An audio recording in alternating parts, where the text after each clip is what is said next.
Delhi police ने गणतंत्र दिवस हिंसा मामले में अपनी चार्जशीट में नवंबर 2020 और जनवरी 2021 के बीच पंजाब और हरियाणा में ट्रैक्टरों की बिक्री में बढ़ोतरी को एक सुनियोजित साजिश बताया है। चार्जशीट में कहा गया है कि एक सुनियोजित साजिश एकमात्र उद्देश्य के साथ आंदोलन और विरोध में ट्रैक्टरों को दिल्ली ले जाने के लिए इसकी बिक्री काफी हद तक बढ़ी है।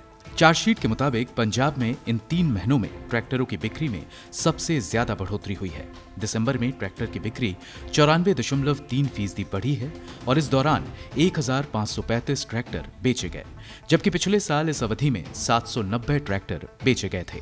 इसी तरह जनवरी 2021 में ट्रैक्टर की बिक्री में 85.13% की बढ़ोतरी देखी गई और इस दौरान जनवरी 2020 में 1534 की तुलना में 2840 ट्रैक्टरों की बिक्री हुई। नवंबर 2020 में 43.53% की बढ़ोतरी के साथ 1909 ट्रैक्टर की बिक्री हुई, जबकि 2019 में समान अवधि में 1330 ट्रैक्टर बेचे गए थे।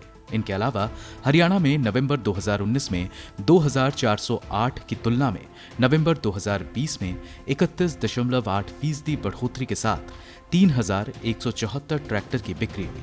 इसी तरह दिसंबर 2019 में 1538 की तुलना में दिसंबर 2020 में 2312 ट्रैक्टरों की बिक्री हुई और जनवरी 2020 में 2635 की तुलना में जनवरी 2021 में 3900 ट्रैक्टर बेचे गए।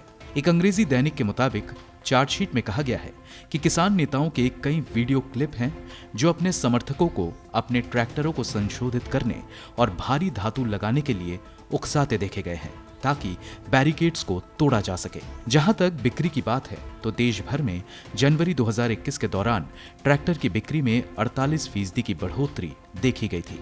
इस दौरान देश भर में 87,579 यूनिट ट्रैक्टर की बिक्री हुई, जबकि जनवरी 2020 के दौरान 59,368 यूनिट ट्रैक्टर बेचे गए थे। महीने दर महीने पर जनवरी 2021 में 2 महीने की गिरावट के बाद ये बढ़ोतरी देखी गई थी। रबी की रकबे में विस्तार, जलाशयों के उच्च स्तर और किसानों की हाथ में तरलता की वजह से ये बढ़ोतरी हुई थी। कोरोना वायरस महामारी में सभी सेगमेंट की मांग में गिरावट देखी गई, लेकिन सुधार के मामले में ट्रैक्टर सेगमेंट ही एकमात्र रहा था जिसकी मांग बढ़ी थी। ब्यूरो रिपोर्ट, गो न्यूज।